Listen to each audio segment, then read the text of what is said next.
Hello.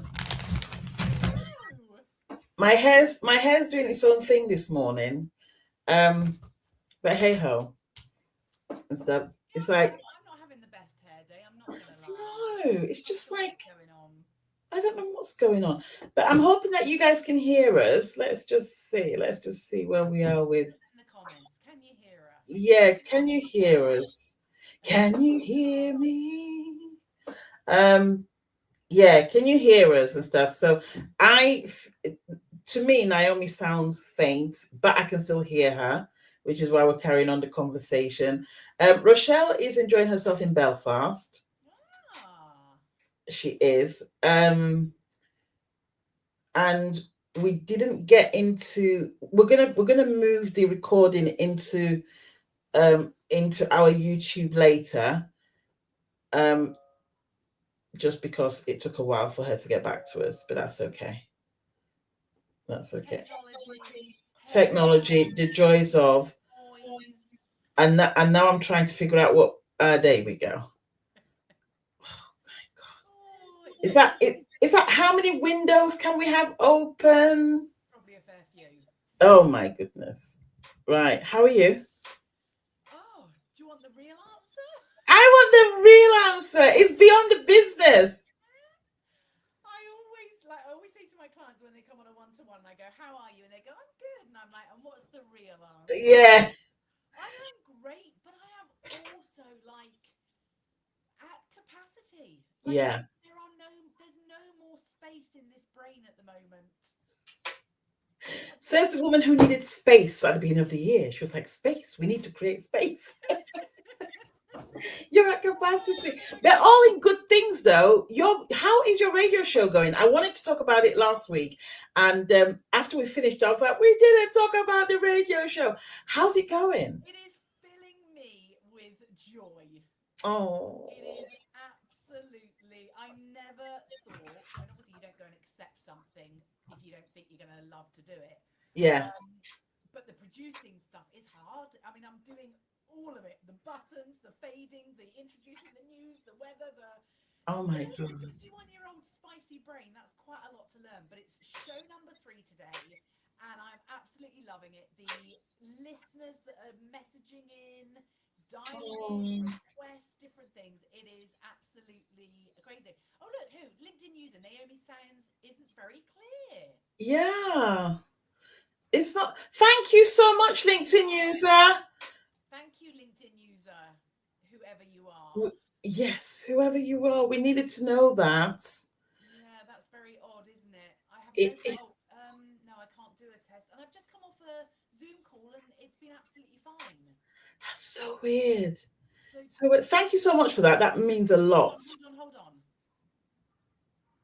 No, we're all good. I'm all on. Everything is working my end. We're at highest volume. Sorry. Oh, we'll keep on going, and I'm just wondering if Who there's wants to any. come on? Yeah, come on and join us and help us and stuff. I'm glad they've said that though. I wonder what's happening. Um, Yeah, this is Zukanya. Oh, it might be Zukanya who said that. your Yeah, voice is muffled. it's muffled. Oh, I'm so sorry. I don't know what it is because I've had no problems on any of my Do you know what?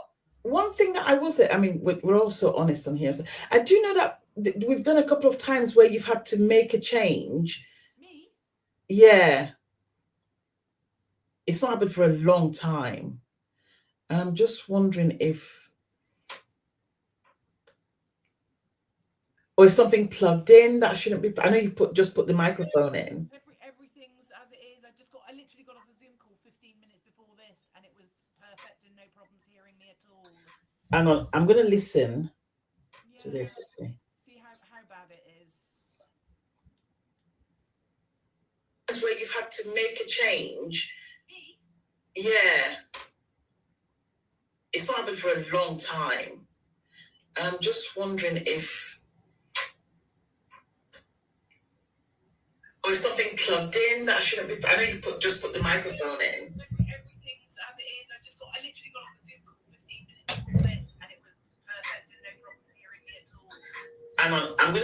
Okay, so we can hear you. It doesn't sound muffled, but it is low on here. But we'll carry on. Sounds a bit louder. Yeah, we're gonna scream. Naomi's gonna scream. I'm gonna. Nobody wants me shouting any louder than I already speak. I can guarantee you that. That is so funny. Yeah, but you were talking about the production of your thank you, Victoria's very clear. Yeah, you're talking about the production. So do you think you'll bring somebody in to help you with the production? Is that something? Sorry, it was just a question. As my grandma used to say, my mouth asked a question. Capable, strong woman. I'm not bringing somebody in to produce my show. And continue to be at capacity. No, It's training though. Sorry?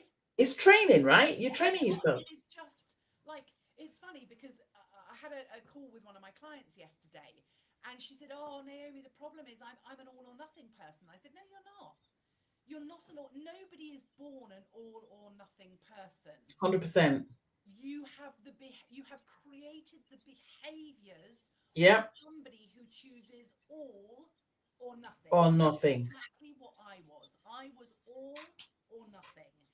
And do you know, the neuroplasticity that I teach with inside my programs that have helped me to rewire food thoughts and all these other different things and have helped hundreds of women, they are literally coming into their own in this radio show, because there is no way I could have learnt the production, the buttons, the fading in, the introducing the news, the different microphones, the different, you know, all these different things. But my brain is more receptive than it's ever been to like change, to adapting, to all those different things. So yes, I'm at capacity, but I am also doing things I love. Love it. I love it. I'm so happy for you. Thank you. And you know, and I think I don't know if it's a perfect segue, but it's going to be a segue anyway. You know, you'll get people who on that show will be like, "Oh my God, I love Naomi. I like Naomi," and our egos can't help but feel slightly inflated by that. And sometimes it's very easy for us to lose ourselves because we're human beings. None of us have got it figured out, and we go up and down and go up and down. So we're talking about going from being liked to gaining your authority, you know, taking back your authority. And I'm just wondering, what steps are you putting into place to make sure that it's not just about, oh my God, we love Naomi, to actually, I'm here to do a job, I'm here to serve, and I'm here to make sure that my authority isn't misplaced? Yeah, great question. You're welcome. So, great question. What am I putting in place? Well, if I'm honest, I feel like I have been on the apprenticeship already. Yeah. So much as I have had, you know, talking about this earlier on with somebody and saying, everyone sees the success, everyone sees the before and the after picture. They see the highlight reel, they see all those different things. They don't see the knockbacks that so many of us in business, and let's be honest, also if you are a human being who is navigating life single, you have probably encountered rejection along the way, and also people who don't like you. And, you know, I needed to be liked by everybody. It was such an important thing to me. Validation, all my school reports. I was not the smartest in the classroom. I was not the sportiest. In fact, I was probably the bottom of everything. However, I always got the Naomi is such a nice, pleasant girl. She's so helpful. She's all this. So for me, it was more important to be liked than it was necessarily to be, and I don't want to use the word successful, but real, honest, authentic, and all those different things. Have I, over the last few years, experienced people that don't agree with me, don't like me? 100%.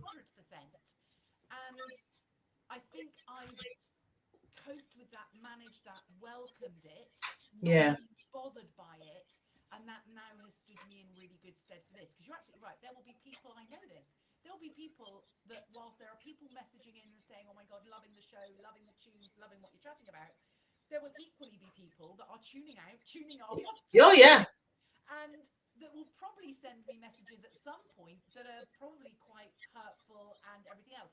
But I've also received some of that already, being in the online space, Mm. being in the media. I have already received plenty of negativity, of, you know, trolling, of all those different things.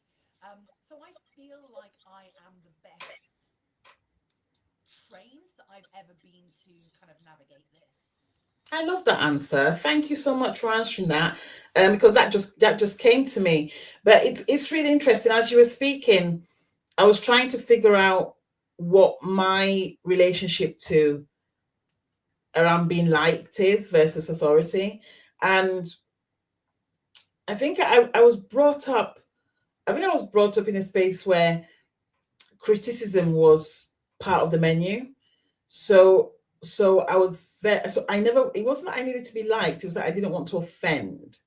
So I was very mindful that offense wasn't part of my makeup.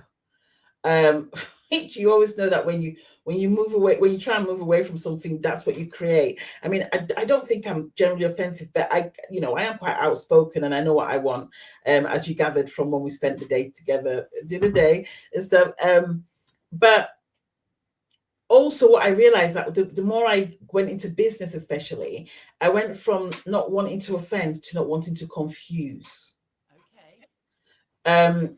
Which again was is quite interesting, because it boils down to, I guess, like, because even if somebody's confusing you and you like them, sometimes you won't admit that they're confusing you because you like, does that make sense and stuff, like it blurs the line a bit.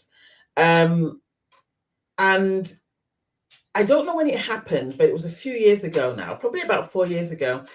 I got to a point where I was like, I'm fed up of just being liked. I'm fed up of being palatable. I'm fed up of being good old Vic. And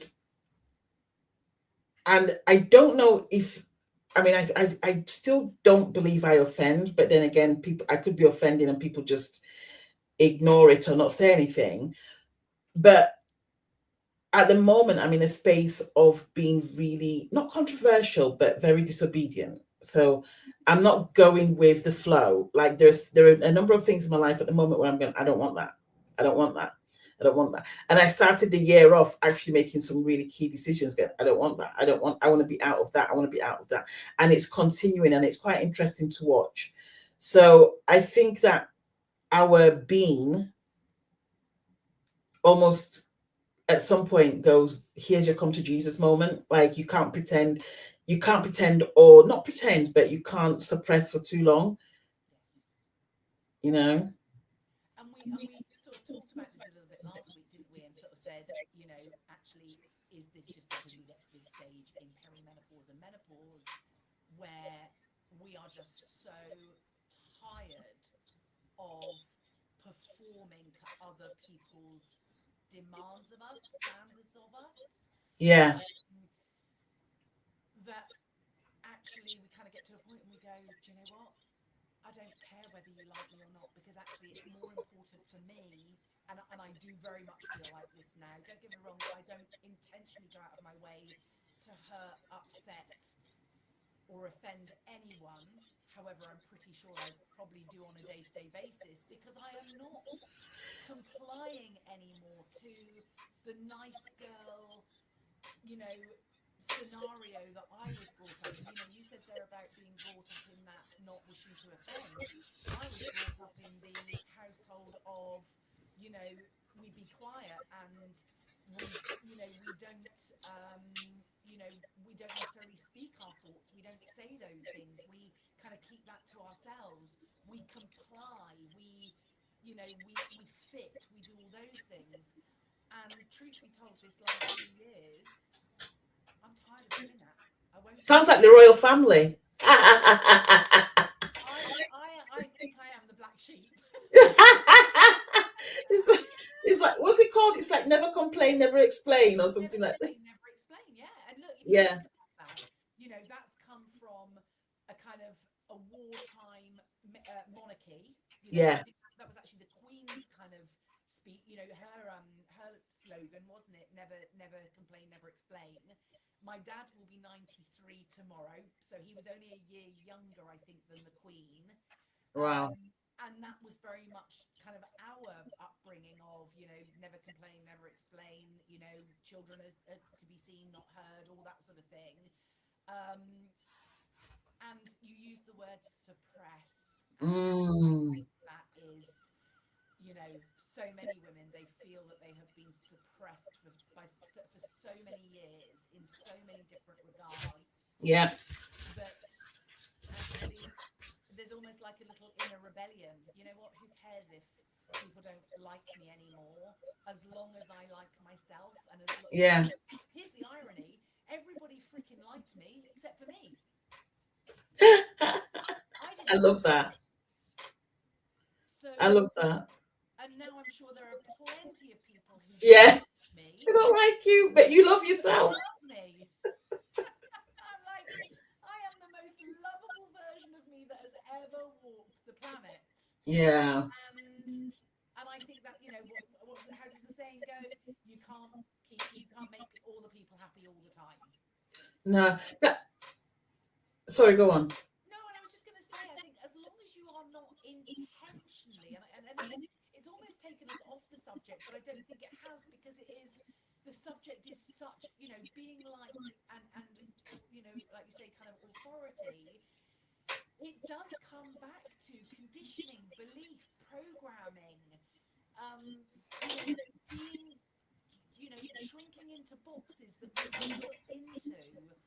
And then we get to a point, not everybody does, I see plenty of women that are still suppressed who probably will never ever express their real thoughts or anything, because they don't have the confidence to do it.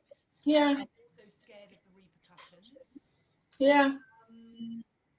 So yeah, I think as long as you're not intentionally going around and like making people hate you or doing things to kind of spark that response, then if nobody's getting hurt, you're always going to offend somebody. You are always going to offend somebody.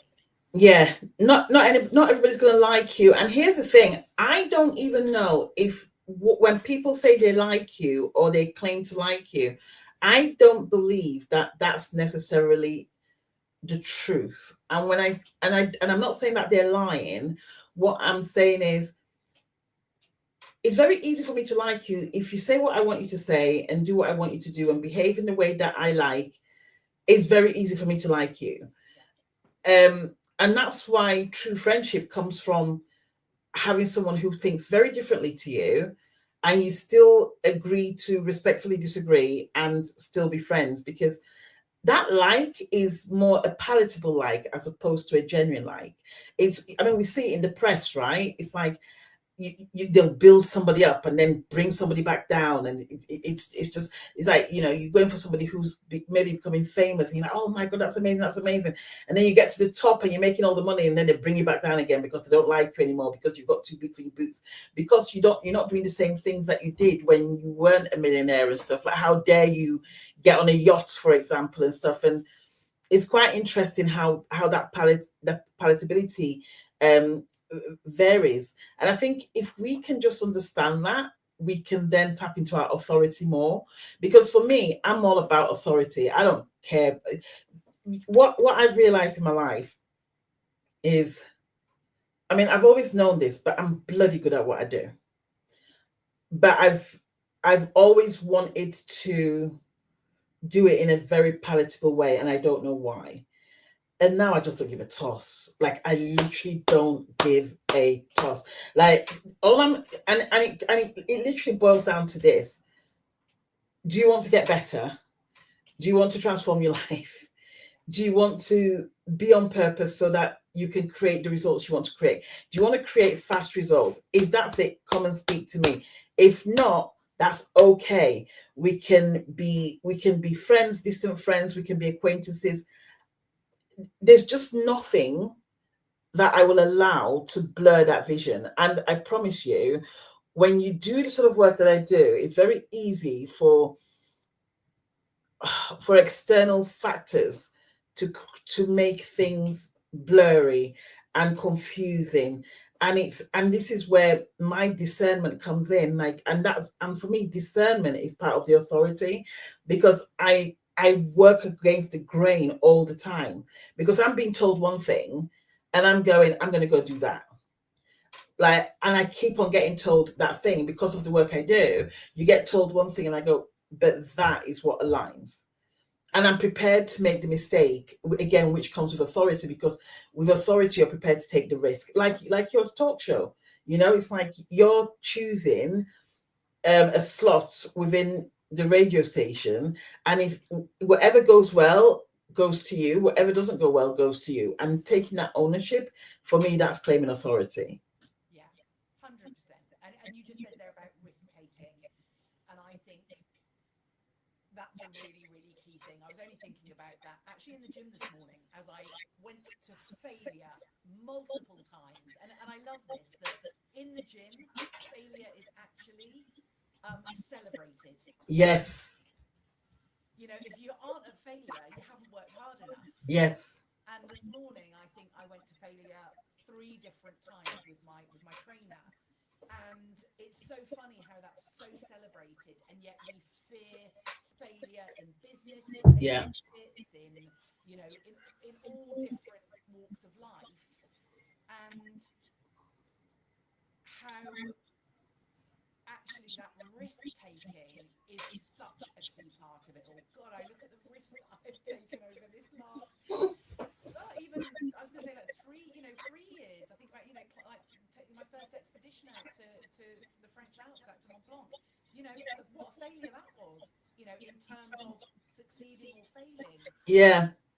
But I've been willing to do all those things and do them very publicly. Yeah. And I think that is where the difference is of being liked and, like, I don't want to say claiming your authority, but stepping into your authority, that you're prepared to put things out there publicly. Yeah. A, be disliked. Yeah. Have other people's opinions. Yeah. To potentially fail in front Yeah. of people. And I think there are so many people who pretend that they're that authority figure in the business world. Yes. But it's lip service. Oh, 100%. 100%. They're not walking the walk. No, but you know what though? I think once we start to understand that as human beings, even if we are walking the walk, there are times when we slip. I think once we come to terms with that, then we get off the high horse and we give authority from a place of genuinity and also vulnerability. I think what I'm fed up of, it's really funny. I was having this conversation yesterday with a client, and maybe not everybody calls himself a guru, but there's so many people that are gurus. And they may not want to be called a guru, but they enjoy the attention of a guru. Yeah. And I have a huge problem with that. A huge problem. Because as a Christian, the only person that I fear is God. And even then and stuff, I wouldn't say I fear God and stuff. It's like I walk with him and I respect him and everything else. I believe that everybody has their own thing that they connect to, but it's not going to be a human being. It's not. No, I refuse. My dad used to say that. My dad used to say that the Queen goes to the toilet just like you, and it's so true, because then when you respect people for their knowledge and their authority, it's humane. But also, if somebody falls flat on their face, you may be sad, you may even be disappointed, but never surprised, because we're all human. And I think it's one of the reasons why we're shocked when we see, I don't know, maybe a politician or a movie star that you've liked and loved for so long ends up doing something that's seen as society based, morally wrong. Oh my God, I can't believe that. It's like, why not? Like, everybody's capable.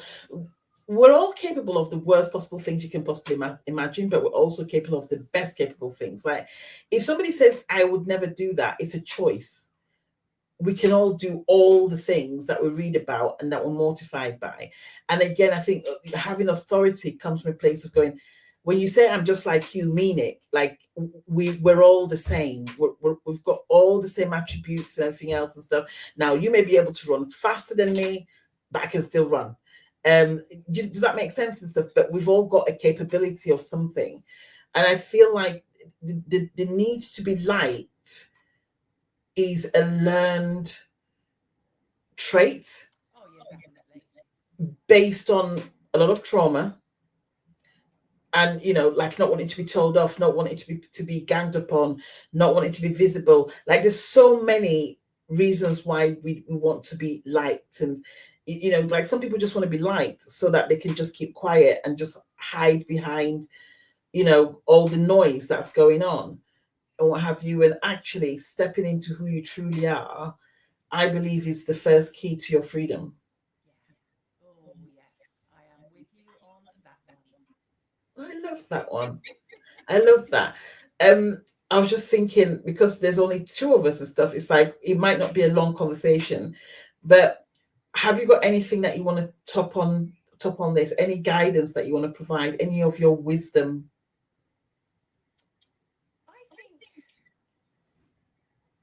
I guess probably what I would like to impart is because honestly, if you had, you said to me even 5 years ago, 3 years ago, that I would have the confidence to be the version of me that I am now and willing to be disliked by other people. Because and let's come back to that key word, purpose. Yeah. My purpose in life. Amen. What I'm here for. I am willing to be disliked by others because I am so focused on Yeah. that purpose. Yeah.